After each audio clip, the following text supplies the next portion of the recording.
First of all congratulations Madhav sir, आपकी FC21 की journey successfully complete हो चुकी है। तो सबसे पहले मैं थैंक यू। ये जानना चाहूंगी कि FC21 करने से आपको क्या बेनिफिट हुए मेजरली।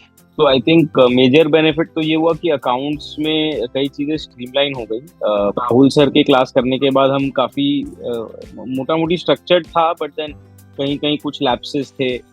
मेरे को भी फीडबैक मिला कि what changes should be done in terms of stock turnover. मतलब कुछ कुछ चीजें क्या है वो भूल गए थे या इम्प्लीमेंट नहीं हो रही, तो वो वापस रिफ्रेश हो गया, ट्रैक पे आ गई। ऐसी कौन कौन सी प्रॉब्लम्स है सर जो आप FC21 ज्वाइन करने से पहले फेस कर रहे थे। तो majorly I think reporting time में थोड़ा प्रॉब्लम हो रहा था कि जो PL अकाउंट मान लीजिए मेरे को पिछले मंथ का अगर 10 तारीख तक चाहिए तो वो 15-20 तारीख हो जाता था।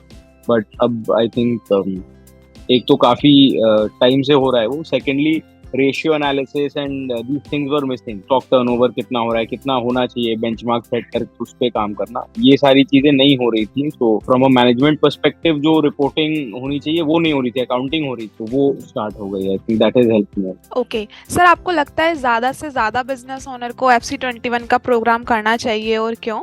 बिल्कुल, अगर किसी को अपने अकाउंट्स और फाइनेंसेस पे काम करना है तो I think it's one of the best programs out there. Okay, thank you so much for your valuable feedback sir. Thank you. Thank you.